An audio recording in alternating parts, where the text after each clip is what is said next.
272 players showed up for Modern this weekend. 272 of them are out of here. We got 2 left, Evan. We got Amulet Titan. We got 4-color Blink, Jack Potter versus Zach Dubin. I'm excited. I'm ready. We're going to look at the deck list before they play this time around.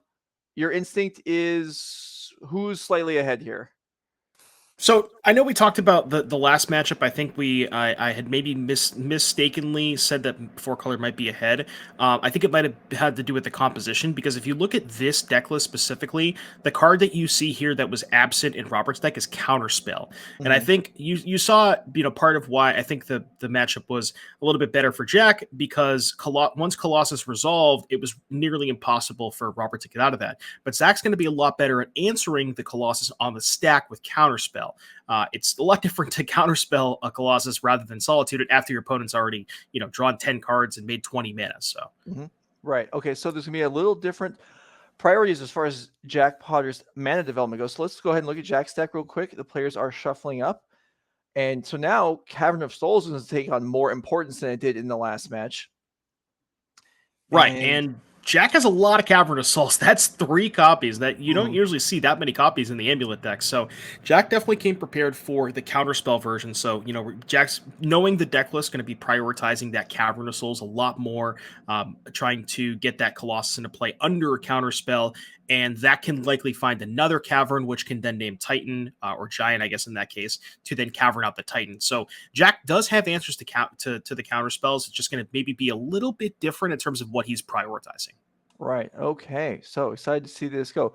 Important to note, there is you said 3 caverns, which is a lot. There's also an expedition map, which means Urza Saga is also access to a Cavern of Souls. So would not be surprising to see Jack get one into play within the first several turns of the game.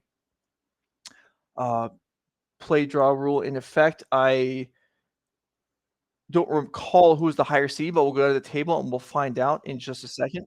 Jack Potter is the higher seed. Okay, so on the play again with Amulet Titan, looking for Amulet, looking for Saga, looking to crush his way to this championship, to this title. Yeah, we'll have to see. Like you said, Jack on the play, definitely, an advantage that Jack has in like definitely. Well, I think. Yeah, okay, we got that right. So yeah, we'll have to see how everything plays out.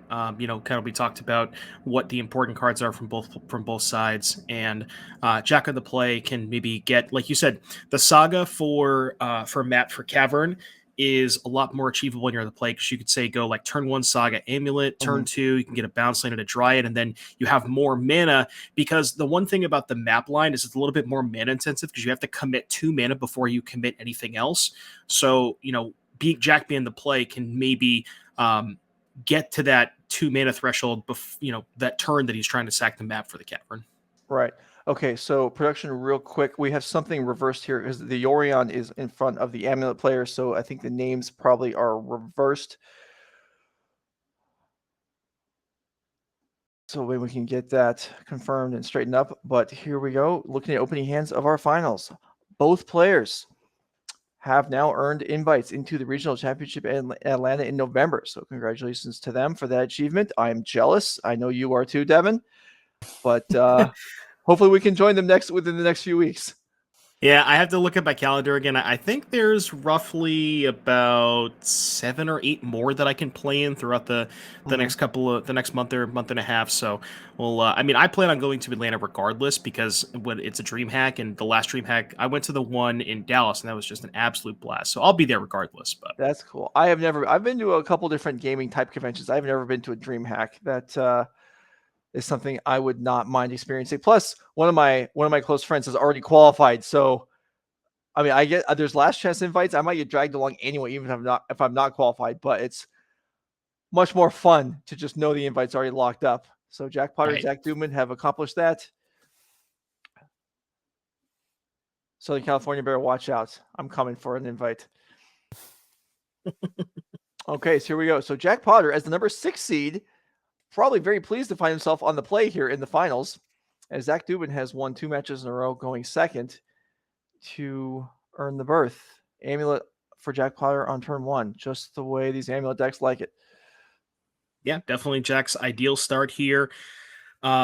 Maybe not necessarily as good as something like a turn one Saga, because as we mentioned, how important the caverns are. So, and we do see a prismatic. And one thing I wanted to mention is Zach also has copies of March of Otherworldly Light, which was, I don't believe, present in Robert's decklist. So Zach is a little bit better at answering the amulet once it's on the battlefield. Sure. And so there might be some thought because of these cards like Prismatic Ending. Do you hold Amulet back until the turn you are going to explode? But Jack with a backup Amulet here, no problem committing the first one right away. Here's an Explorer. Yeah, maybe if Jack didn't have the second one, maybe you, like you said, you see maybe hold that until that one big turn where he can, set up. The problem with that is if March is in play, you can March at instant speed in response to, let's say, the first bounce lane trigger. So maybe a little bit awkward there as well. Okay, so 2 Explorers. Selesnya Sanctuary dropped and picked back up, and then 2 Forests into play.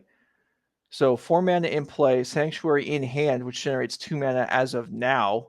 So Titan mana is online, and I believe there is one in hand for Jack Potter. So, like you were saying, counterspells very relevant here. We'll see if Zach Dubin has one at the ready. Yeah, Sacred Foundry, not going to cast it, but I believe Zach does have some additional, look like a Misty, so that can certainly cast the counter spell. I see a Teferi. I think that might be an Endurance. I think that's is that a land? I think a Prismatic Ending. So yeah, definitely. Probably just going to run out the Teferi here. Question: do you just minus on nothing? Maybe minus on the Amulet just to make Jack spend that extra mana, but. Yeah, we'll have to see what Zach decides to do here. Looking for a Solitude, because I don't think I see a Solitude in Zach's hand. Well, I mean, either removing the Amulet from the board would slow Jack down. Even Teferi bounce the Amulet. There is, with the Sanctuary, there's exact mana for Titan next turn. The 1 mana to redeploy the Amulet would mean that wouldn't work. So Jack would need an additional land drop, which is something his deck can generate. But he would need it in order to get the Titan into play next turn. So here we go. Or I guess the castle would also work. Yeah, so we'll go to Fairy, bounce the Amulet. Yeah, like you said, we can't really go. I guess we can go tap a land, replay the Amulet. Bounce land's only 5. Castle wouldn't work either, right? Because castle would only be 4. Because you wouldn't have mana to activate the castle. Okay, sure. Yeah. So a little awkward for Jack here.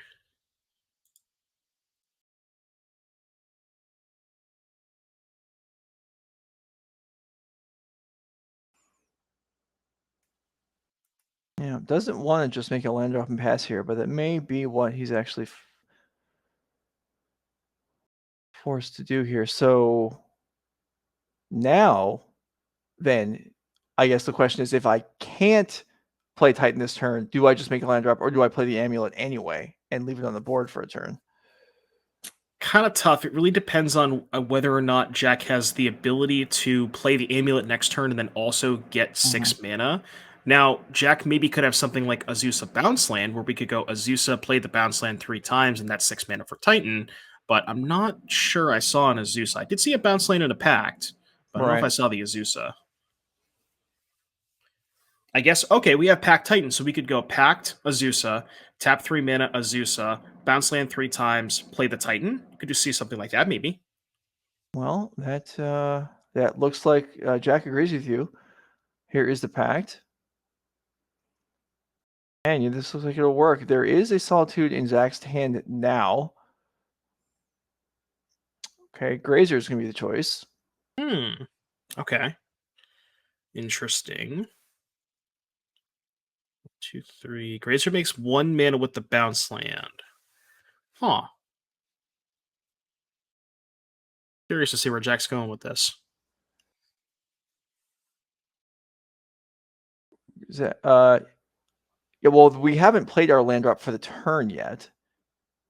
So this is, 2 from the Grazer, and then the actual land drop would then get us there, right? Oh, yeah. Okay, yep. Because I was missing the fact that we didn't play the land for turn yet. Got it. Okay. Okay, so here is Titan, and so this is already a win for Jack Potter for the turn. I mean, this is going to put him well ahead on resources, even if this Titan gets exiled, which we think it will. And not even, yeah, okay, so just building for the later game. Growth Chamber of Tolaria West. So yeah, not going for the haste there. So playing around Solitude, which I think makes a little bit of sense. Because we want to go, we can go float mana, pick up the salt, pick up the Tolaria West. I'm saying playing around Solitude, pick up the Tolaria West, transmute that, probably get another Pact, maybe get a Cavern if we already have another threat rolled up. But we'll have to see what Jack sets do. We are going to transmute main phase. Might as well use the mana while you can. Makes a lot of sense. Yep, there is the Pact. And yeah, so there may be Jack can afford to like play around Solitude a little bit, because even if there is a Solitude in hand, it's not like Zach can hard cast it this turn anyway, so he'll still have to pitch cast it. Right. Even, Yeah. And yeah. Even just waiting for the Titan to be able to attack next turn. And Jack will have to pay for the Pact this next turn. So there's not going to be, well, I say that a lot of times these decks, when I think, oh, they're going to pay for the Pact, that'll slow down their turn. And then they shrug it off like it doesn't even make a difference. Yeah, plus there's the amulet there too already. Mm-hmm. So the amulet already being in play means that even if Jack pays for the Pact, see, amulet plus bounce land, can maybe set something up for Jack. Okay, Solitude. Ditching Omnath does take out the Primeval Titan.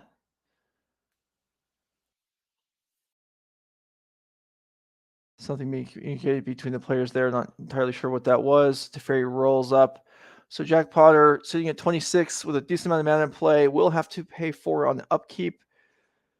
And Zach Dubin, with a few cards left in hand, looks like a red and 6. I mean, that's something. And like you've pointed out, I mean, that red and 6 is always just waiting for Boseiju to become, instead of just a mild card advantage engine, to become a real powerhouse in the matchup. Yeah, and I want to take a look at Zach's deck list to see exactly how many Boseiju. We're only working with one Boseiju in the main deck, so not a ton. I believe Robert had a couple more copies in the sideboard, but yeah, something that is always on the back of your mind, Ren and 6 plus Boseiju, and especially because Jack already has 3 basics in play. So if Ren and 6 finds Boseiju, if you get the Boseiju and you start doing that loop, Jack's going to eventually run out of basic lands. Okay, so there is Ren and 6 picks up Flooded Strand. On its own, not something Jack Potter is necessarily going to care too much about. And now Jack Potter's upkeep, arranging his mana, trying to figure out what color he probably wants to commit to the Pact here. He's obviously going to be paying plenty of green. Interesting that I was thinking he's choosing between tapping the red or the blue. He tapped both. Yeah, it looks like, I guess you could maybe leave up the Simic Growth Chamber, but might be respecting the possibility of a Boseiju, right? Because if you leave up the Growth Chamber and you get Boseiju in your upkeep, then you're down an extra mana. So might be respecting that as well.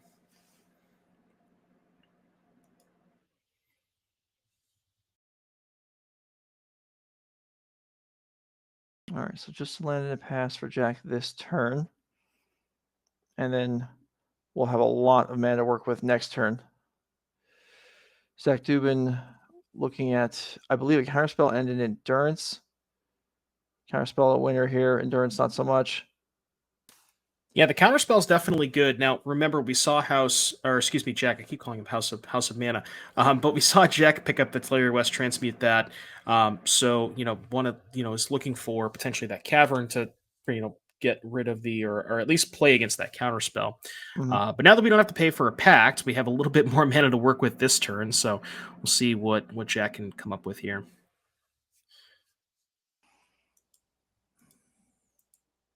He has seen the deck list. Deck lists are open at this point. Jack Potter aware of what Zach Potter could have.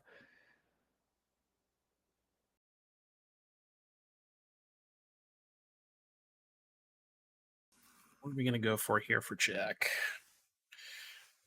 So as he thinks this through, looks like 7 mana currently available on the board. Land drop forthcoming. Yeah, some mana from Tolaria West. Interesting. All right, so Tolaria West. Pass. Yeah. Okay. So must not have a lot of action. Huh. Right. Very, very interesting. So maybe respecting the possibility of counterspell, doesn't want to, pact into something that's just going to get countered, effectively costing himself 2 turns. And yet there's not really enough mana at this point to be able to play 2 threats in 1 turn. I say that, but sometimes the mana really explodes in these Amulet decks, but it doesn't look that way at the moment. Here's an Endurance, and this is just an attacker for Zach Dubin, which is relevant. I mean, he's got a lot of Just work get to the game do. over with. Yeah. But yeah, like again, we talked about this kind of in the intro, where the difference in Decklist, Zach having the access to those counterspells, and Jack knowing about those counterspells. Jack is playing a little bit different here than he did in the previous matchup, because always respecting the possibility of there being a counterspell. So trying to just wait as long as possible to try and set up that Cavern of Souls play, and yeah, it's definitely stunting his development a little bit. All right, so March takes out the Amulet. Endurance can go ahead and swing in. Ren 6 up to 6 loyalty. That's getting a little scary. Is it possible Jack Potter wants to... So I guess he can't, actually. I was going to say Summoner's Pact and just pay for it and then just wait to have 2 threats in the same turn. But that's not an option because the fairy prevents the Pact at the end step. Right, yeah. Yeah, I was gonna say you could even see something like, yeah, if you could do that, you go end of turn, maybe end of turn Pact, but yeah, with the fairy in play, not really. Okay, we're gonna transmute for the cavern, so that means we might have something, might be doing something this turn for Jack. Mm-hmm.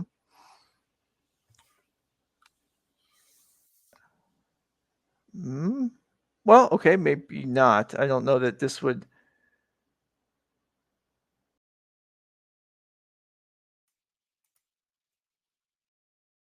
It's unclear to me why Zach would run out the Endurance if it wasn't the end step. So I think it probably is. Because Zach's just running it out right now. Yeah, very, Yeah. very strange. I wonder what the timing is here.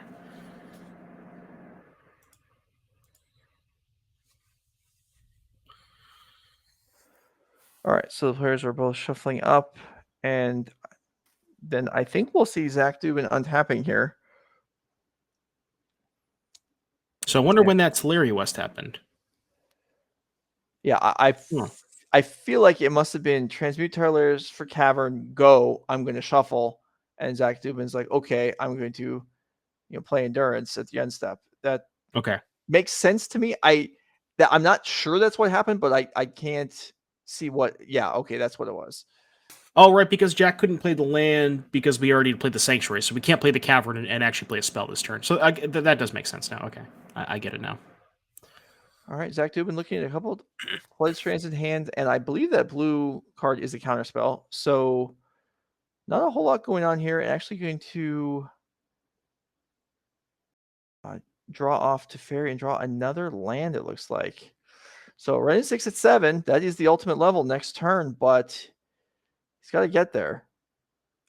Right, and you saw Zach minus at the Fairy there because he knows that the Cavern, he's aware of the Cavern. He wants to, he's trying to find a Solitude here, trying to find some sort of interaction where that doesn't interact with the stack like Counterspell, because he knows his Counterspell is going to be no good next turn. Yeah, well, the Counterspell is no good against a Titan. However, it will work just fine against a Summoner's Pact. True. So if Jack doesn't just have the threat lined up, we can just counter this. True. And so, yeah, this is something where the Cavern's not on the board, but Zach knows it's in Jack's hand, and there is Counterspell on Summoner's Pact. Here's another one.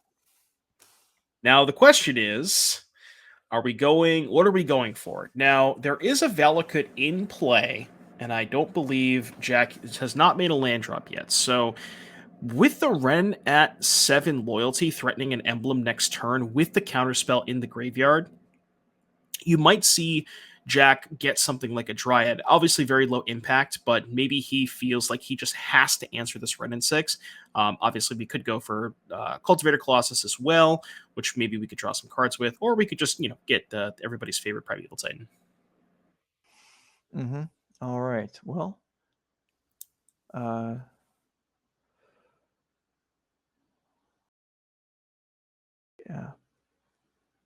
This seems likely to be kind of the deciding point of this game, one of the finals. And Jack is giving this some real thought here. Wants to maximize his opportunities here to break through this defensive wall that Zach Dubin has constructed. Jack having no way of knowing that Zach Dubin's hand is as bad as it is. Well, you say his hand's bad, but with the red and 6 emblem, 3 lands is not bad, right? Sure, that's true. I mean, it's 3. It could be 3 counter spells or 3 prismatic endings. You were right about that. But yeah, obviously Jack doesn't know that this turn specifically, there's no more interaction. But it's just, he's in such a weird spot because if he's getting the Titan here, I don't believe there's a way that we can deal any amount of damage to this Ren and 6. There's no amulet, so we can't haste the Titan.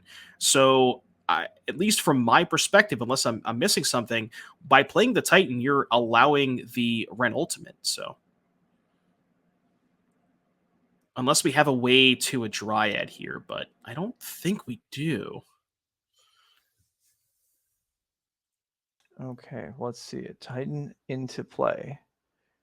Land drop has happened, as you pointed out, and that's relevant. Yeah, play the Cavern. Mm-hmm.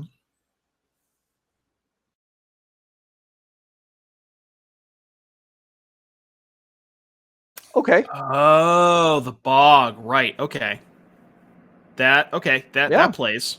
So yeah, you're just gonna basically hope that Zach doesn't have another spell, which we know that he doesn't. But yeah, if Zach doesn't draw like a good spell to hit off this Ren and 6, you might see him maybe not even emblem. We'll have to see what Zach draws though.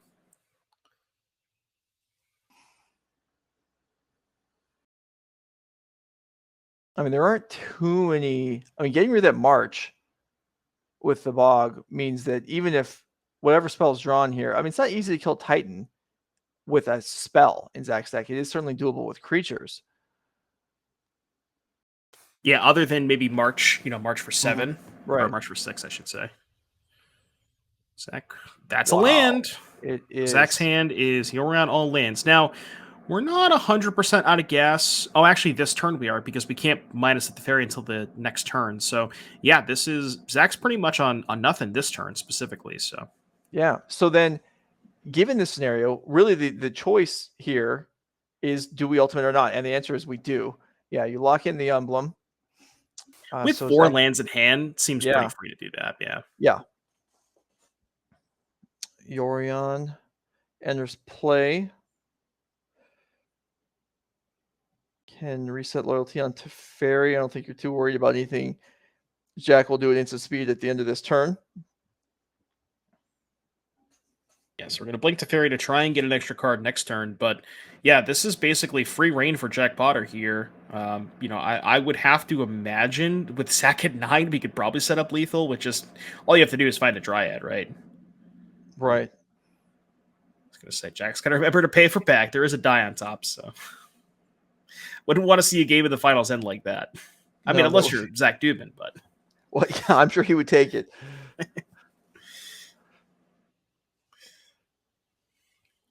I've told my Pact shoe story a couple times on stream, but I doubt you've heard it. The way back in the day, as Jack contemplates his turn here in a PTQ, I saw a player put his shoe on top of his deck as a reminder to pay for his Pact. A judge walked by, was like, "Why is there a shoe on the table?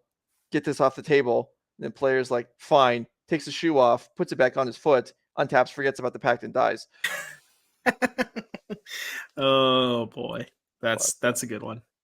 All right, 2 more Urza Sagas into play here. So Jack preparing for this game to last a few more turns. Still, there's just no way for Jack to realize how good a shape he's actually in at this point. Interesting, we're not. Oh, we're out of Tolaria West. Okay, I was going to say we didn't get T West plus bounce land, but that's because we don't have Tolaria West left over. Which could maybe be a little awkward. I mean, we got these sagas, but oh, right, we could double strike the Titan. So this. But we still trade, right? Because we go order 6 damage, 5 and 1. Yeah, okay, so it still trades for the Titan. We just get an extra endurance on the way up.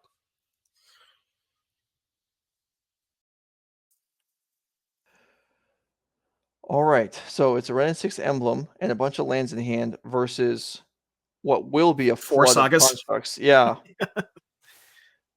All of the sagas.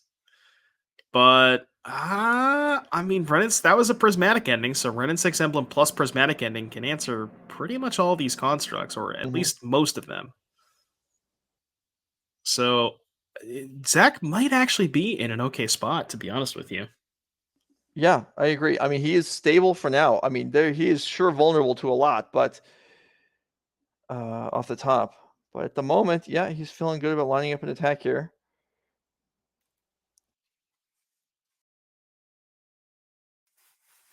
I'm not sure I feel great about trading damage here. Okay, yeah, and Zach agrees. He decides not to attack. Well, is it even trading damage though? Because you can instant speed the Teferi, or you can instant speed the prismatic ending on the You're right. token. You're right. So that might have been a fine attack.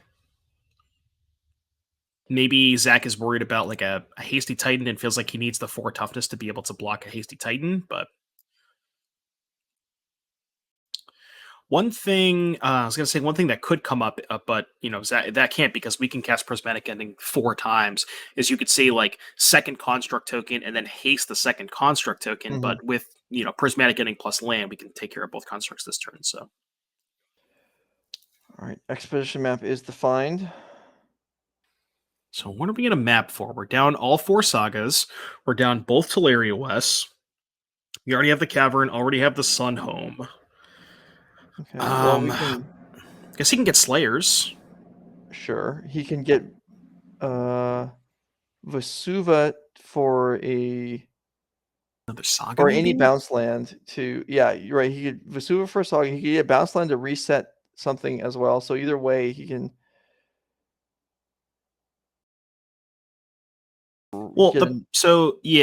we could also maybe get Bojuka Bog, but the issue with that is there's no spell in the graveyard right now. The problematic spell is in Zach's hand. Mhm. So if Jack gets something like a Bojuka Bog with the prismatic ending in hand, that's protected essentially from the Bojuka Bog. Is going to be Vesuva for another Urza Saga. Okay, so it's just going to be, I'm going to make potentially actually 10 constructs over the course of a couple turns. Can you deal with them all? And Zach might actually be able to, or certainly Yeah, a we good got amount of them. we got the first 4 covered. Yeah, and Endurance can handle them until there's a whole bunch in play. Endurance will reign supreme. So you're correct. Endurance could have gotten in 3 damage there. However, I don't think Zach's going to mind too much about missing that attack. Yeah, I mean, I feel like Zach is probably thinking to himself, as long as he just doesn't die to these Urza sagas, then he should be able to, Well, I mean, maybe that's not even necessarily true though, because he's kind of out of gas. Even if he uses these 2 lands to cast 2 more prismatic endings, that's not necessarily going to answer every single construct that Jack. Because right now we're on what 1, 2, 4, 6. We have what 8 more constructs, and currently Zach has 4 covered. I guess maybe 5 with the fairy. Right. He did draw another land representing a prismatic ending. I mean, there's even just like an Omnath here would just be great. Yeah. It stabilizes the board, pads the life total, and obviously just any additional card is at worst more prismatic endings.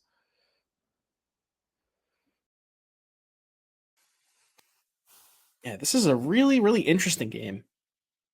See how we kind of play out. I mean, maybe it all changes if Jack just finds something like a Dryad Mhm. or a Primeval Titan, because we already have the Valakut in play. So if Jack finds a Dryad, but I guess we have that covered with the prismatic ending, so maybe that's not even that good. All right, so all these sagas are rolling up. Constructs are being made. Technically, I suppose they reach 3 one at a time, but this is fine. We all understand what's going on. I don't know if there's 3 more artifacts to tutor for. You might be right, because we've already dealt with, I think, 3 amulets. But we are, yeah, because there's 2 more There's 2 amulets, and that more. is it. Okay. So one search goes missing, but it does thin the deck a little bit. So Jack Potter has fewer blanks to draw. I don't think I've ever seen 6 constructs in play at the same time. I don't think I've ever seen 5 Urza Sagas in one game Yeah, at the that's true same too. time. That was the 5th Urza Saga. All right, and Jackpire still with a lot of mana left over here.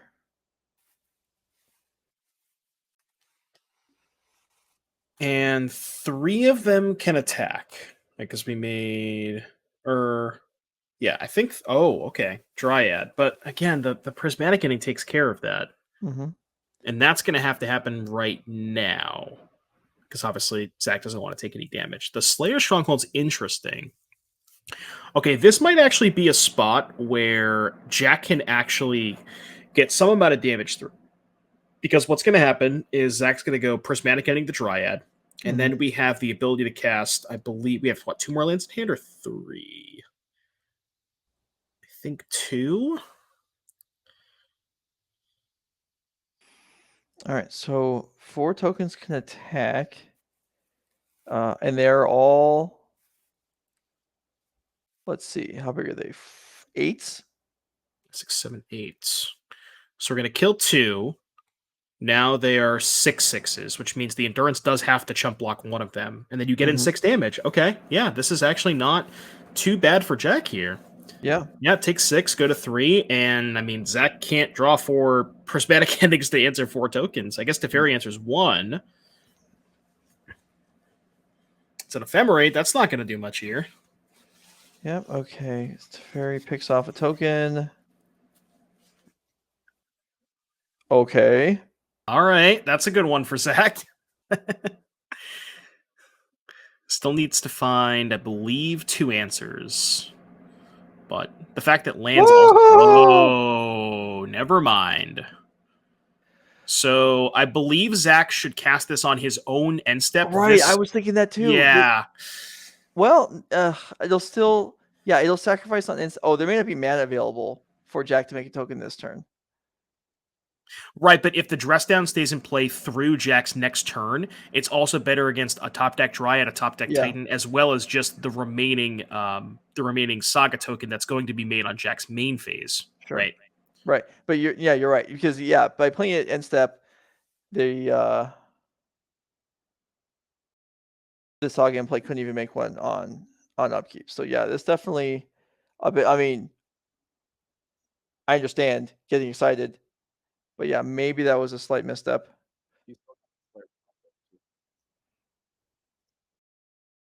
Okay, here we go. So there is the Slayer Stronghold to haste this. Now, obviously, I believe Zach picked up a land, and we still have the Prismatic Ending in the graveyard. So the Prismatic Ending plus land can answer the Construct token. Now, the question is, did Jack draw a large green creature? Could be Colossus, could be Primeval Titan, because we can haste both of those, and Prismatic Ending's not going to touch those. Let's see.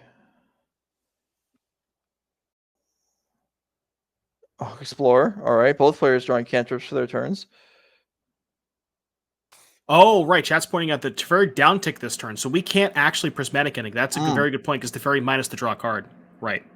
Okay, so that's actually really important. So we don't have access to Prismatic Ending on Jack's turn here. But may have found something like a Solitude. Let's see, there's 1 white mana available at this point. And that's an attack for 3. And there is a Solitude. Well, that's a pretty good hand. Solitude, Coatl, and Ephemerate. So pretty good hand for Zach. So now we'll go Coatl, and funnily enough, I don't see Death Touch. I see no basics. Right. I'm with you there. So this token, which is a 5/3, looking good to survive. I think Zach is debating on whether or not he wants to Ephemerate the Coatl, because this is right now a chump block. It's not a trade. Right. I mean, that Ephemerate's not doing much right now, although I realize there is a Solitude in hand. But it is a draw 2. Okay, he's just going to let it go.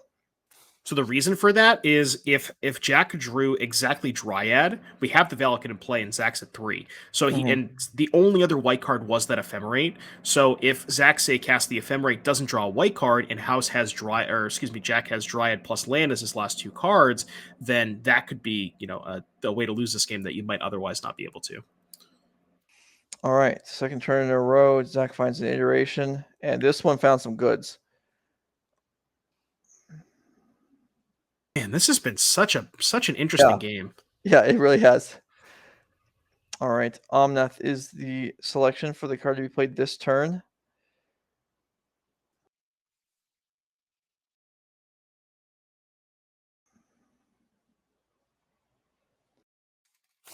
I feel like Jack has pretty much exhausted almost all of his threats. We've gone through 4 sagas of Vesuva, I believe 2 Primeval Titans, 2 Dryads, and a Colossus. I think we've gone through all of that, so I don't really know what Jack really has left for win conditions at this point. Yeah, and here's Teferi, bounce the construct, and a counterspell is drawn for Zach. That's potentially significant, although there is still a Cavern in play. But Zach can iteration every single turn now, or at least as long as he has lands.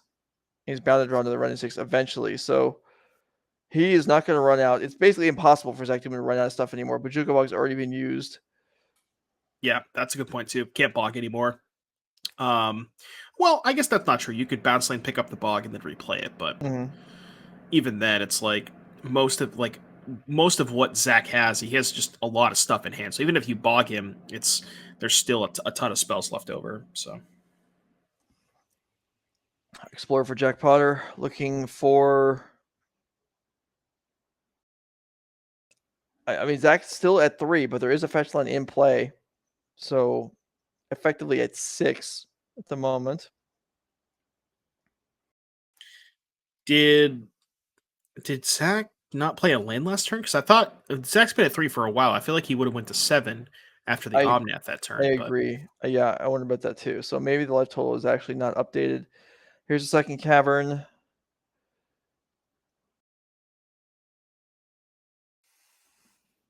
Playing something. Drew a spell. Looks like it's a Colossus. It's a lot of mana. What is this? Okay, Colossus. Uncounterable. So that's something. How many lands are left in Jack's hand? He doesn't have that many cards. I think there's only one. Well, okay, so it's a 12/12 cantrip. It's still pretty decent. Yeah. Yeah, I think at this point, Jack is really just looking for Dryad, but I don't think it's enough.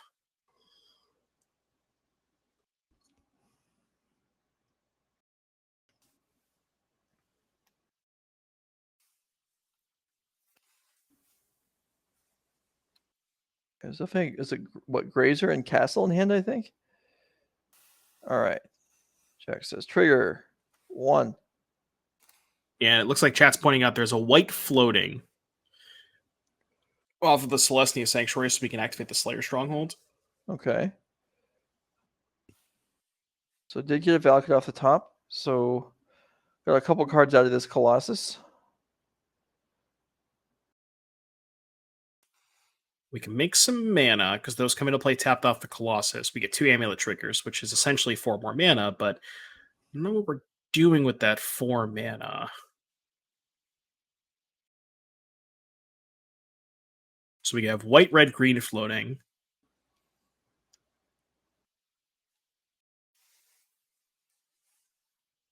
Curious to see what Jack's picked up here. So if we have a Titan, white, red, green. Okay, no, we can't really Titan here. I guess we could 3, 4, 5, 6, and then still leave the Slayer Stronghold up if we drew a Titan, but I guess at that point Zach can counterspell because both caverns are tapped, right? Yeah. So we can't cavern a Titan out here. Mm-hmm. All right. Cultivator Colossus attacks. And I believe we're just going to Solitude this. Probably wants to cast Ephemerate just to have the Solitude in play. And then you kind of want the Ephemerate in the graveyard anyways because you have the red emblem. Mm-hmm. So probably just go something like Solitude, pitch Solitude, trigger on the stack, Ephemerate, just to keep the Solitude in play, and then have access to the Ephemerate in the graveyard later down the road. You called that one correctly. Ephemerate on Solitude. Colossus is out of here twice. Jack will gain quite a bit of life. Yeah, 35. Maybe just leave the fetch lane in play. Yes, we get to go rebound the Ephemerate on the Omnath, draw a card, draw for turn. At this 35 point, is, Zach, yeah, looking pretty good here. Gains 4 life there, going up to 7. And then with Solitude being able to attack, you can pad the life total a little bit more. Mana triggers happening. Aiming to cast more spells this turn. Yep, this is oh, it's an iteration. Of course, it's always going to be an iteration now for the rest of this always game, more I guess. iterations. Yeah. Yeah, even if Zach finds lands, those lands just turn into more iterations. So, I mean, I will say Jack has done a pretty good job at navigating the scheme. You know, he's basically did a very good job with what he had in terms of presenting a lot of threats with the 5 copies of Urza Saga. He played it very well, but I think we've now reached the point in the game where Zach just has a little bit too much to overcome. Yeah, and here's Eternal Witness. Pick up the Dress Down, one of the few relevant cards that Zach can't use the Ren emblem to work with. Might have been slightly better to pick up Ephemerate, and then you can Ephemerate the Witness, get back the Dress Down, still on Jack's turn, but probably doesn't matter too much. Oh, but I guess you can just Ephemerate from the graveyard with the Ren emblem anyway, so yeah, this is fine. Yeah.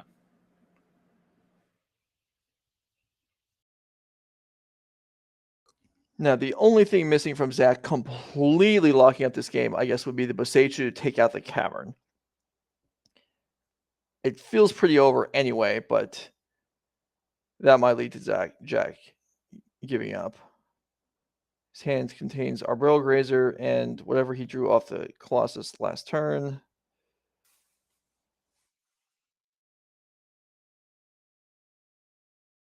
Arborreal Grazer. Is this enough? Uncounterable Grazer. Yeah. Do you dress down in response? Got a player on the Grazer trigger. I mean, Grazer effectively says when it enters the battlefield, your opponent loses the game, so you might want to cast the Dress Down here.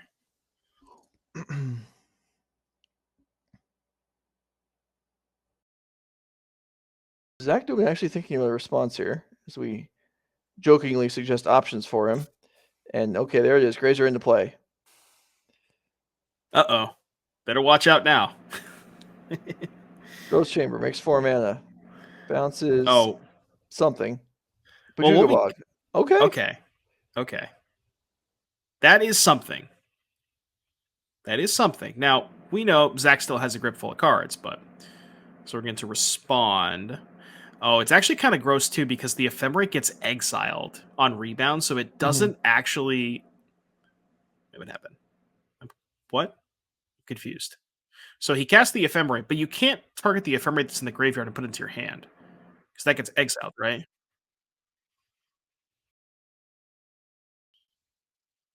What am I missing? I'm not sure. So what did we see there? We saw that it had to be Ephemerate with Retrace on Witness. Yeah. Okay, right. The rebound only happens if it's cast from hand. So if you cast the Ephemerate from the graveyard, okay, I got it. Rebound's only from hand. I did not know that. Chat makes a good point though. I didn't know that either. Okay, so it does go to hand. So basically, it's just trade a land for the Ephemerate into hand, which is excellent. Graveyard gets wiped, and then Zach can start right up again.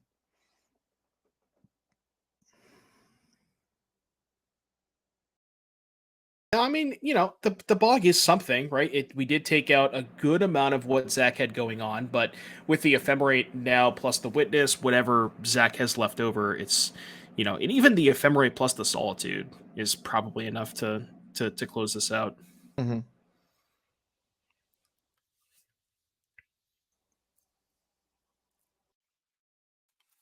Well, once we get swinging, it will take a few turns, but these 4-color decks do hit pretty hard once they get going. Right, yeah, we have 9 power in play, would be a 4-turn clock hypothetically.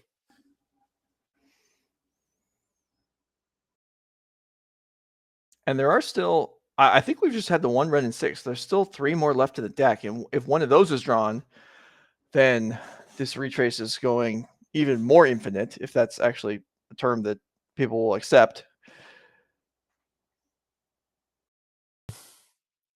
Could have attacked with Grazer there, maybe. Could have went Slayer Stronghold to Grazer, double strike it. I don't know if we had double red, double white, though. Well, obviously not, because that'd be the only reason not to do that. we want to send a message with the Grazer, you know. All right, Ephemerate. Oh,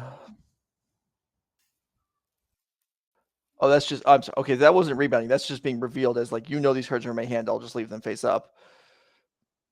Oh, yeah.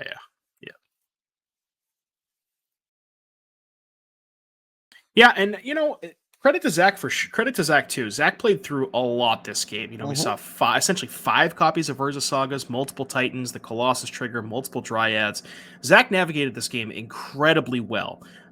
There was that one. I remember that the one turn where I think the real turning point was the turn where Jack had made 5 or 6 or 7 construct tokens and drew off Teferi, iteration, found the dress down. That I think was the turning point where it essentially blocked the game up. But yeah, Zach definitely navigated this incredibly well. So all right, so Teferi back in play. A new iteration goes to the graveyard.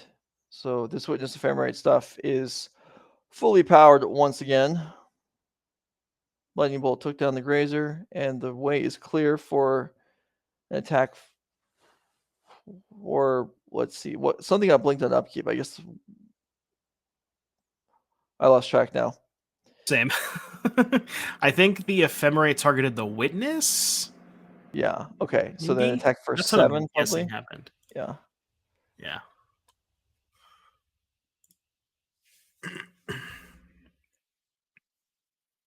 Someone's saying this is a fairly boring finals. I don't think that's a fair statement to make. I think we have reached a point where this game is effectively over, and so now it's slow.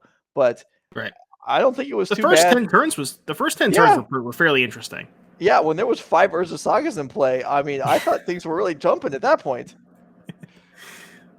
I agree. Maybe the last couple of turns has not felt as exhilarating as the first, but now that we've essentially established a chokehold or essentially a soft lock or maybe even a hard lock at this point.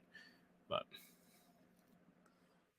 yeah, Zach Dubin was absolutely on the ropes this game until that. I mean, even the infinite prismatic endings wasn't really enough, but the dress down cleared up the board, and now looking very comfortable on his way back to 20 plus life. Zach even has enough resources where he's just putting an Omnath in the trash to just draw a card. Yeah, sure, why not? Show of strength. I mean, I don't know why you wouldn't give it vigilance, but sure, we'll take it. And Jack Potter there's all ends of this deck, but a good amount of them in play. We know there's no artifacts left in the deck. They've all been searched for. Maybe Jack is just playing for a disconnect at this point. Yeah.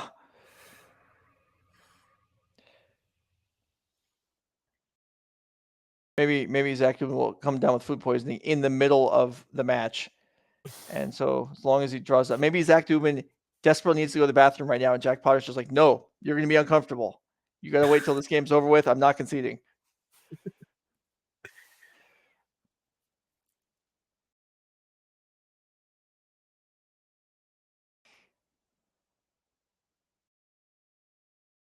There's a bolt as well, so I would assume we can just attack with everything, play red and 6, get a land back, double bolt. Is that lethal? I hope it is. 4, 7, 9, 12, 15. No, not quite.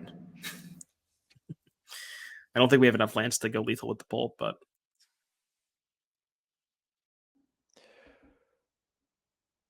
well, Jack Potter is determined to see this all the way through. Got a growth and a fetch land.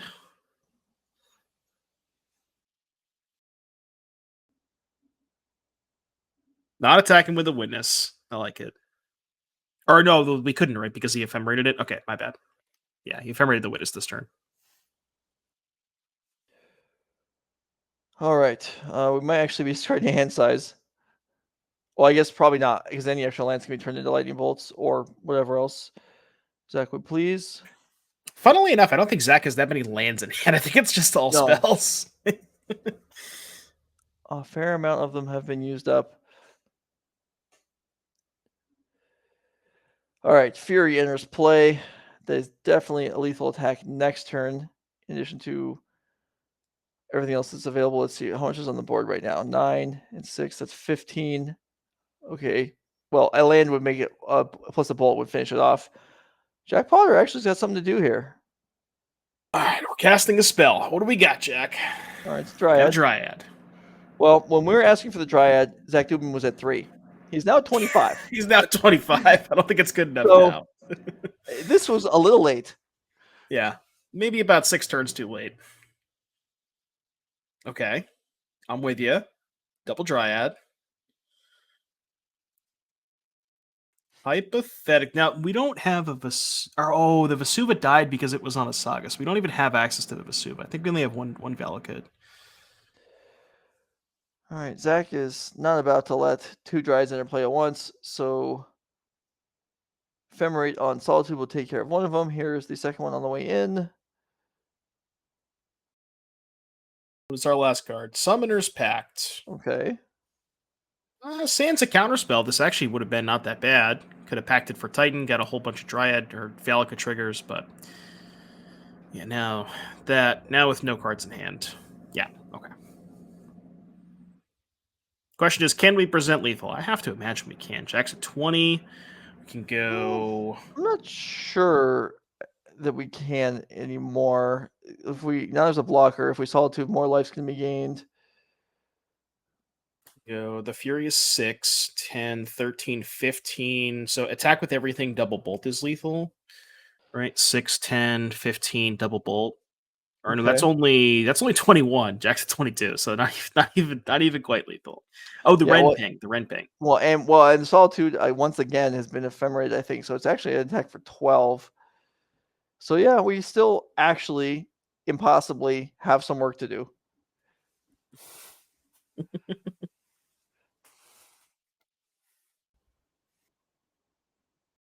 What does Zach want to cast here? What do we got? I think Jack Potter's empty-handed. Zach Dubin Yeah. could just pass the turn and go to his next combat step. Could fire off some lightning bolts here.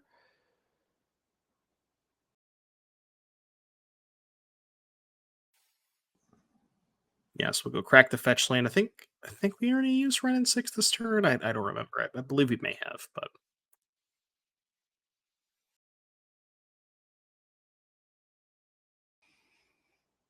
Fury rolls up.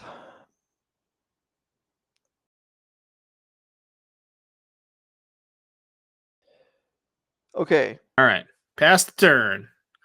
And All right. game 1 is over. All right. Game 1 Zach goes to Zach. Dubin did some work to come back in that game. Jack Potter was looking all right for a while, looking on the verge of victory for game 1. But Zach Dubin, if you just joined us in the last 5 minutes, Zach Dubin was really close to dying that game. A sequence of draws, a cantrip into a dress down, helped defeat 5 Urza Sagas. That's not a misspeak. There were actually 4 plus a Vesuva in play. But yeah, that was a really sweet game. You know, Yeah. there was a lot of, obviously we talked about the 5 Urza Sagas, and then there was a couple of points where Zach was at 3 life with a Valakut in play. Jack was essentially just a Dryad, maybe away from winning that game. So that game, you know, it didn't look very close towards the end, but it was very close for quite a few turns there.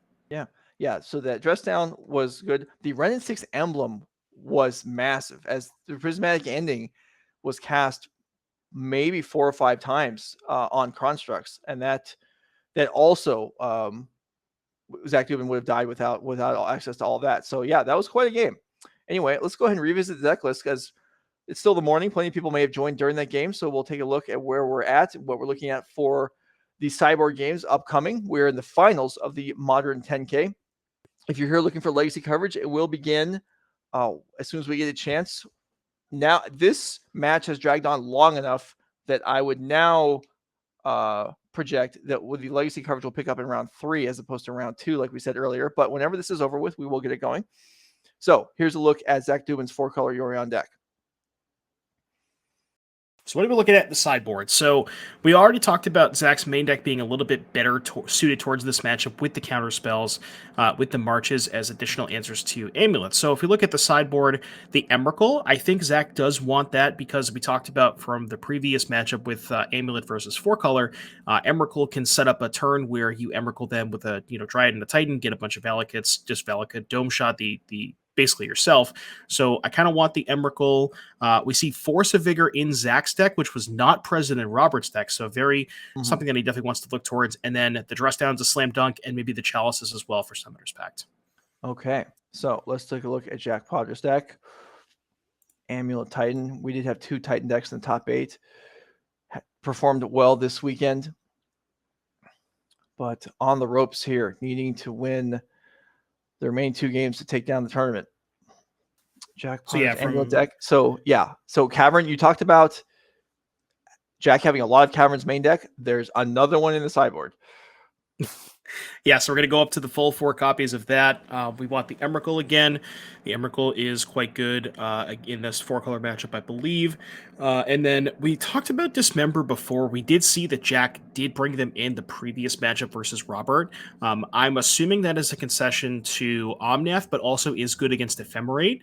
So we might see those again. And we saw Jack bring in the Relic before as well. So that might be something he wants, especially with Eternal Witness in combination with a Renin 6. Relic might be a little bit more appealing in this matchup as well.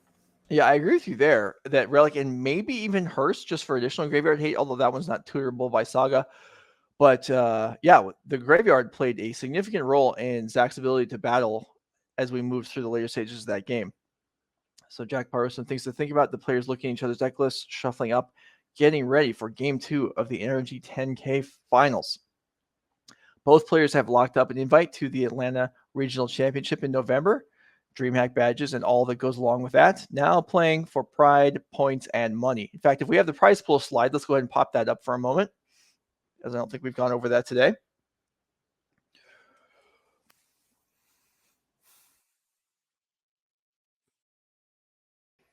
Yeah, lots and lots of stuff on the line here.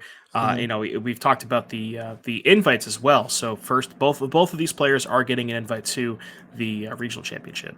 Yeah, so you can see there the money awarded and the Energy Series points. They're being picked up by these players. $2,400 for first, $1,200 for second. So $1,200 on the line just for the winner of this match, as they've already locked up $1,200 just for getting to this point. And the Energy Series points, the players are both pile shuffling right now. So let's go ahead and bring up the leaderboard if we have that available so we can see where things stand, whether these players might benefit from these points.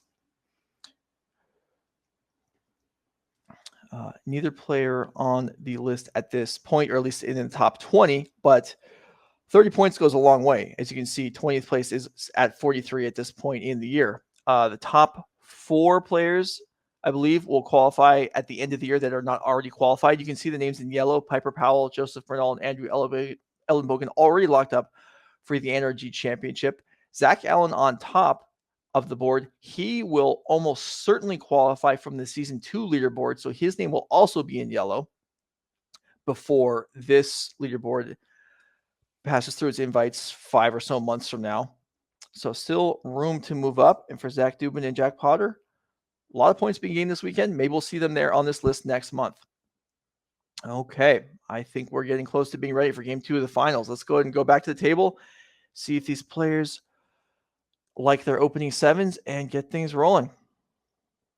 Yeah, do you think how much do you think things changes in the post-board games? I want to say that I think Zach improves more than Jack, because this time we see the Force of Vigors, and Robert didn't have those before, so we already have a little bit more of a slight advantage with the counter spells, but then the addition of the Force of Vigors and the additional answers to Amulet. So I think Zach gets a little bit better, but it's still, I think, a relatively close matchup.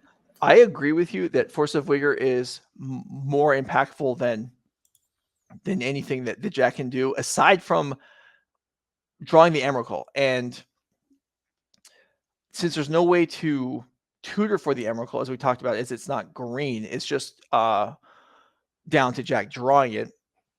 So I would say Zach brought in more impactful cards than Jack did, and they're also impactful very early. This game, Right. a start that's, I don't know, for example, obviously this would be the extreme case, Urza Saga into Amulet, Zach can Force of Vigor, blow away both of Jack's permanents, and just be incredibly well set up to continue into the game. Yeah, exactly. Force of Vigor is absolute beating in a matchup like this, where you could see, it take out a copy of, say, Dryad and or Urza Saga and or Amulet. So there's just so many good targets for Force of Vigor that one specifically is probably one of, if not Zach's best tools. Yeah, but Zach with Jack, an experienced player, lots of knowledge of how this plays out, and with access to the deck list, knowing that Zach brought in a couple copies of that, or has access to them at least, may make an effort to play around being so vulnerable to Force of Vigor early on. Expedition map leads off and dispatched immediately by Prismatic Ending. That's a nice start for Zach Dubin. Yeah, a bit of an interesting sequence. So you don't usually see Expedition Map as the turn one play from the Amulet player. Usually you're looking for something like a Saga or an Amulet. And also you notice how Zach is respecting this Expedition Map because he knows it represents Cavern of Souls. And there's Right. 4 copies. And, Zach, so that might indicate to me that Zach may or may not have a copy of Counterspell in his hand. Sure. No, that's a reasonable thought process to take. All right, so map gone. Let's see. Jack Potter with a Grazer. Getting the mana going here. Growth Chamber, Tolaria West. Okay. Yeah, a little developing of mana. And, with the Tolaria West, also another card that represents Cavern of Souls. And we already see a bounce land. So that could have been another reason why Zach wanted to fire off the map, is because if he expects Jack to not have a bounce land, maybe he wants to try and prevent that from happening. So. All right. Abundant Growth on the Triome, not on the Temple Garden, would make it less likely that Zach Dubin has an actual counterspell in hand, but we'll see how things develop. Here's a Valakut. Here's a Forest. Okay. So? Sure. I'm trying to think of the reasoning for putting it on the Triumph over the Temple Garden. I guess Eternal Witness. The problem with not putting it on Temple Garden is now you can't cast the Expressive iteration. That's very awkward. All right. Hallowed Fountain is follow up here. I guess we can cast it off of the Hallowed Fountain, but ideally you would want to, if you were planning on casting iteration this turn, you would want to do it before playing the land. Okay. Okay, we're going to adding the Dryad. Makes sense. Well, the door is open here. 5 mana in play, land drop upcoming. So Primeval Titan is ready to go. It requires Jack player having a land Titan, which does not appear to do. Azusa comes into play. Another land drop is made. 6 mana achieved, but nothing exciting. Yeah, we'll have 6 mana, total next turn to potentially be able to, to play one of the haymakers that we may or may not have. So we see lots of prismatic endings here from Zach's side. Okay, here we go. Zach tapped out. Summoner's Pact. 6 mana on the board. Titan into play. Right. Let's see what we can do. Now, obviously, Zach, I believe, does have access to a Solitude, so that could certainly take out the Primeval Titan if haste were to happen, but I don't believe we can. We're not really playing towards haste at this point, so we're likely just going to be getting. We have a Tolaria West in place, so we can get a bounce lane to pick that up, and then maybe something. I don't really think you would get a Bojuka Bog here. Maybe just a Saga? It seems reasonable. Yeah. Saga to get a little bit of pressure going. Zach hasn't established much of a defensive board presence as of yet, although Prismatic Innings have dispatched everything in sight.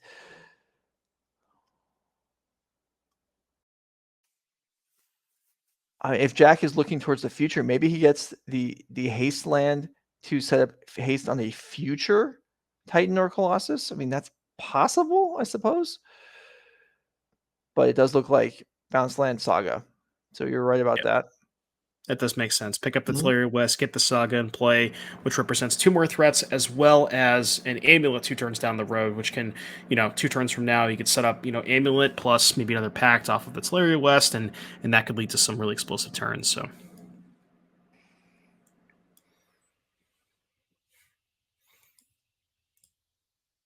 Okay, Coatl and land among the cards in Zach Dubin's hand.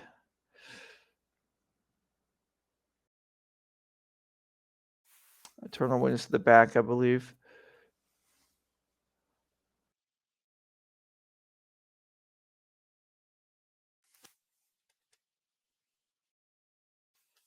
What else do we got? So yeah, we have the Solitude. I believe we still have the Expressive iteration. I think that might be a Coatl as well.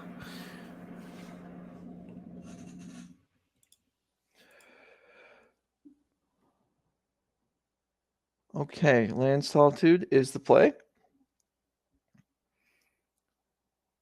So how much mana is in play right now for Jack? It looks like 8, I think, but there's a pact to pay for.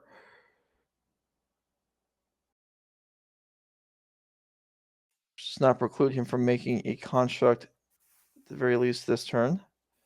Yep, so Pact can make a construct. Now, the thing is, obviously Jack won't have access to 6 mana, so we won't be able to play another Titan this turn, I believe, but he kind of wants to wait on that anyways, because he wants to wait until Chapter 3 when he gets the Amulet, so, even though he has to pay for Pact, it's probably not, in terms of, progression of how this game is playing out, how Jack wants it to, it's probably not too bad for him. Mm-hmm. All right, second Saga comes in.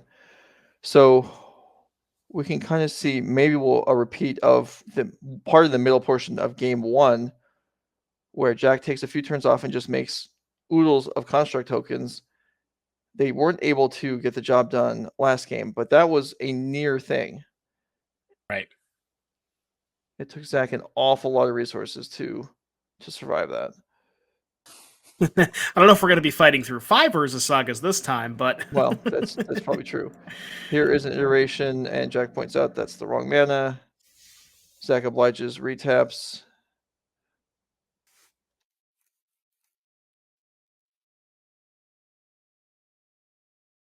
Finds a counterspell for the first time this game.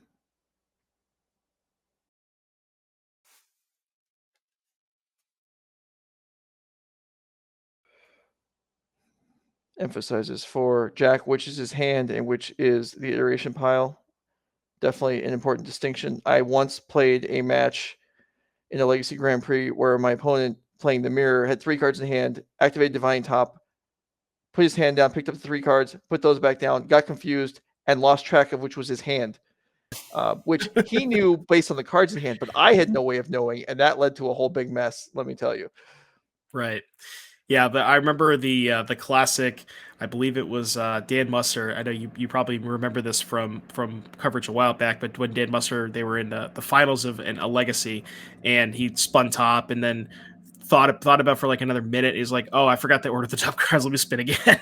It's just top was interesting for sure. Yes, indeed.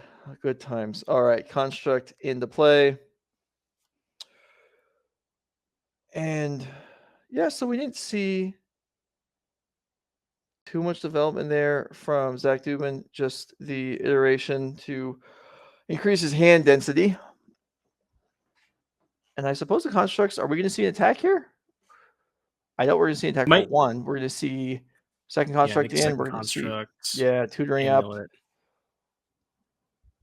Now the question is, can Jack get access to a cavern? Because we have the Amulet, we have the Tolaria West, but I don't know that we can go transmute Tolaria West, get a cavern, and also play a Titan in the same turn. So we'll have to see how this plays out. But just wanted to take a moment. There's over 1,000 of you in the chat, so thank you guys for all tuning in. If you're enjoying the content, be sure to hit that follow button. And this is a lot of fun. So thank you all for being here. Okay, so Amulet into play with 6 mana available right now. You were right that previously Transmute for Titan didn't look likely. With Amulet in play, it's closer, but yeah, probably still not in the cards for this turn. Yeah, so we got the Amulet. So Jack's on what? Bounce Land. Okay, Bounce Land, Pact. No, excuse me. Bounce Land, Tolaria West, Cavern. Interesting. It is possible. It's just the play is just transmute and then use the leftover mana to make a construct during the end step. Just so that we're actually, because I don't know as far as the pacing of what Jack's trying to do here. I don't think you want to necessarily miss a construct unless you're doing something very powerful, and I don't know that is we're going to see that this turn. Yeah, so okay, we're going to make the construct And floating. Yep. Mm-hmm. And now we have Pact plus Cavern rolled up next turn with the Amulet in play. And even if Zach is something like a Prismatic Ending for the Amulet, we have a backup with the Saga. So we're going to be able to set up Amulet plus Pact plus Cavern. Now, the problem is, as we saw last game, you can just counterspell the Summoner's Pact. So Cavern only goes so far. You actually have to draw the physical Primeval Titan because the Pact is just going to get countered. Now, correct me if I'm wrong. Does Zach know about the Cavern? I don't think he does. No, he does not. So that will come as a surprise. And since he does have a counter spell, he will likely want to hold mana up to counter Primeval Titan. But as you were saying, what's going to happen is the Summoner's Pact is likely to get countered. Although, if Jack packs before playing the Cavern, Zach might let it through. It's tough because, especially Zach knowing the deck list, and you know that Jack has 4 copies of Cavern, you kind of have to, like, you can kind of put 2 and 2 together. You know, you can kind of you can get a pretty good read on the situation. So I think you're kind of knowing the deck list. You're kind of just forced to counter every pact, and when you have the counter spell available. Yeah, no, that is certainly possible. This Solitude's surveying the board and realizes it probably can't attack. Although Jack Potter may not want to risk a lightning bolt or some sort of removal spell post combat, which effectively wiping out multiple tokens. So he may actually let Solitude through if it went in here, but Zach Dubin likely not to attack.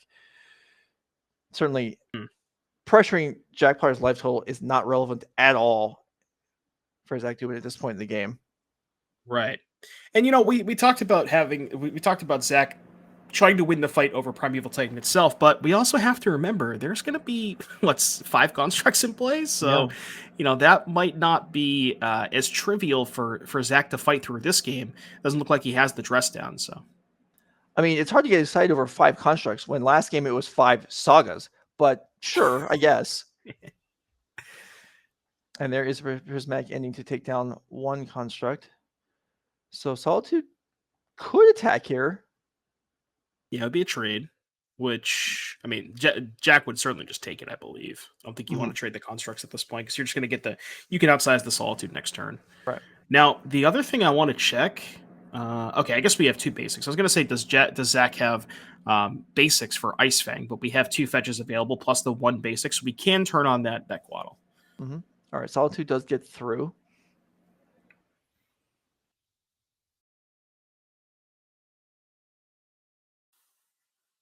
All right. So, question is, do we token or do we mana? So, I think Jack is.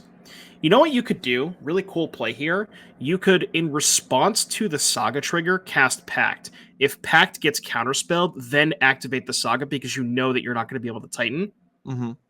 So that might be something that Jack wants to consider here. Yeah, that would be cool. Looks like it's going to be just mana.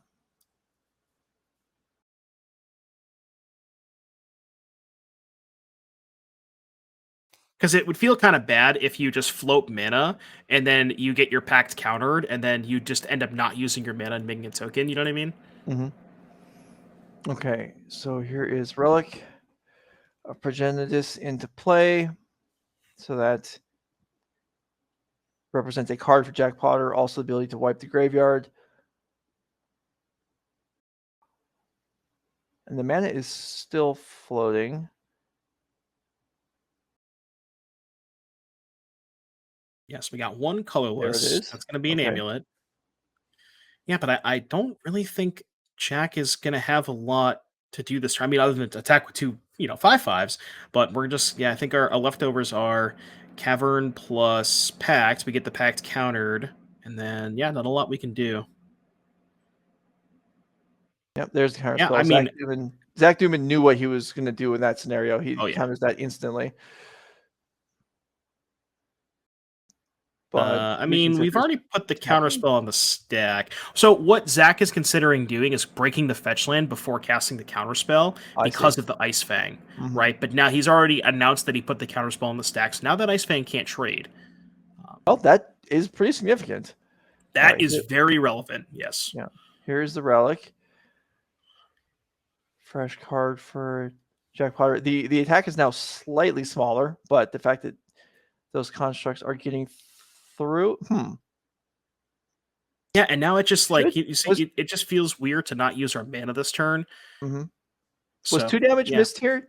Was I guess with the Amulets in play, if a Titan was drawn, the Titan's probably attacking. So yeah, it is worth waiting oh yeah, to draw off the relic first. yeah. Yeah, and that's something you could have done as well. You could have, let's say, still all with the Saga trigger on the stack. You cast the Summoner's Pact, it gets countered. It's still with the trigger on the stack. You pop the relic. Then, if you don't find the Titan, then you can activate the Saga. So maybe, maybe down a token for Jack here.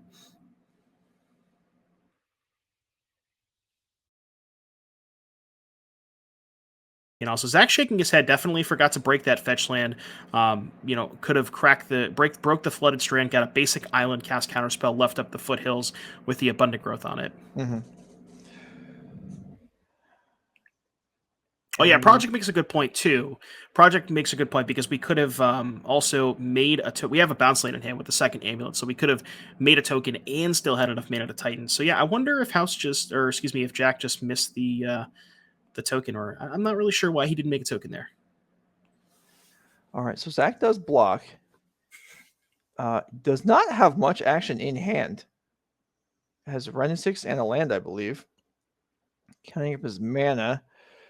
But all right, here's an attack in for 5. That's a pretty decent attack. I mean, gaining 3 life back is a more significant part of the exchange, but just doesn't want to trade with Jack's creatures, even if he could, because drawing Ephemerate later on is so valuable. Keeping your creatures alive makes a difference.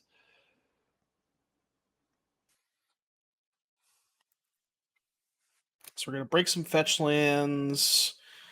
I have to assume this is a Yorion turn. Not sure what else Zach has access to. So let's see how many mana is in play. Yeah, there is enough to pick up and cast Yorion. I'm going to say I'm a little surprised, even though it cost 4 damage after the potential mistake with the fetch land. I'm a little surprised that Coatl blocked. Yeah, especially with all the basics, right? But I Right. guess maybe Zach thought that. Yeah, I'm trying to think. If he just take the damage, you take an extra 4 damage, but then you gain 3 back with the Solitude, and then you can threaten to trade next turn. So yeah, I wonder. Yeah, and you're giving up a card because if your plan this turn is to Yorion, this was a little costly. There may have been other considerations, and it did pad the life total, keep Zach at a safer spot, but it did have costs. However, Yeah, maybe he thought good. that this Yorion was going to be enough of an advantage to kind of clean up the board already, where he didn't need the Ice-Fang Coatl. Also, you can get it back with the Witness too. That's true. That's true. So maybe it doesn't actually. So you effectively get the card from it either way. Yeah. Well, Yorion once again, very good. Now Jack Potter, this would be a good turn to draw a relevant card. In fact, he probably really, really needs to, or this tournament might be over.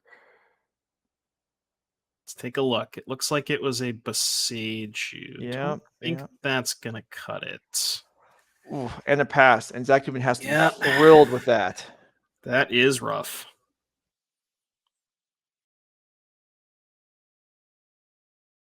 Yeah, and Zach's hand is basically just all gas. We got a Ren and 6 and Ephemerate.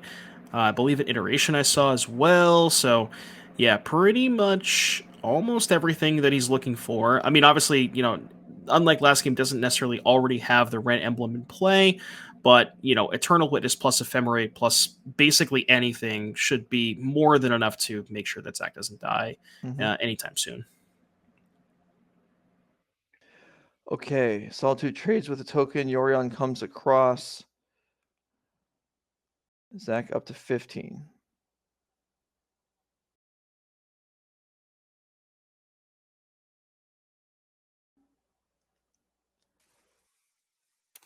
Yeah, we could draw Colossus. You'll notice that Jack is saving the Cavern because he doesn't know what he wants to Cavern on.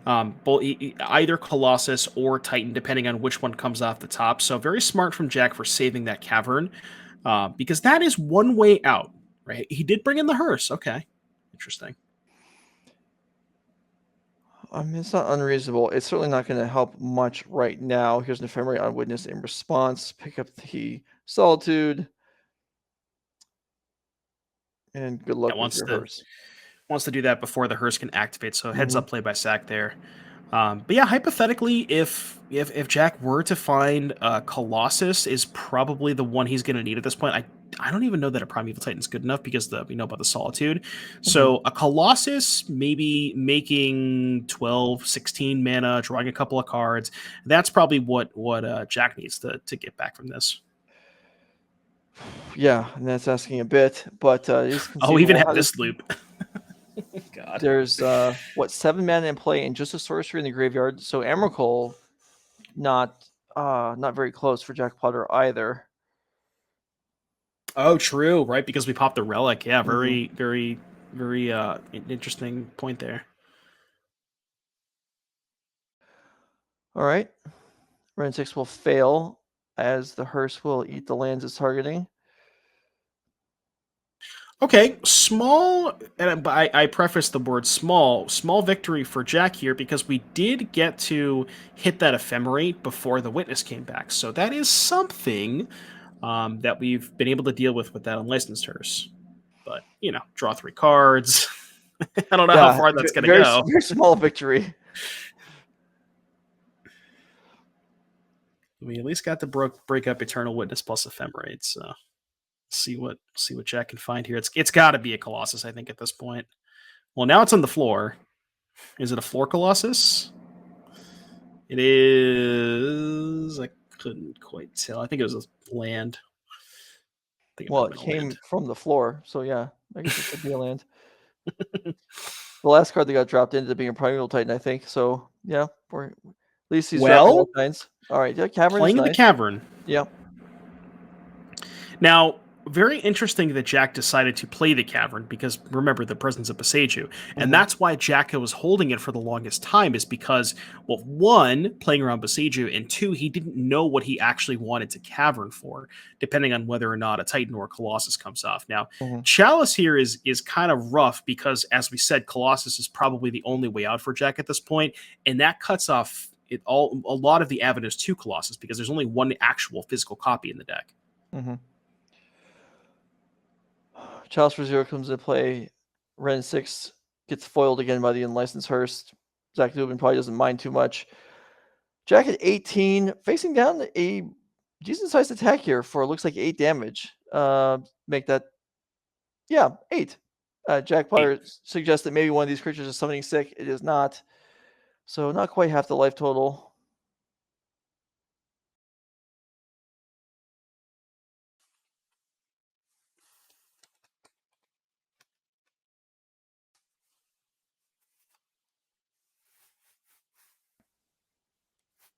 All right, what do we got? Looks like we're casting a spell.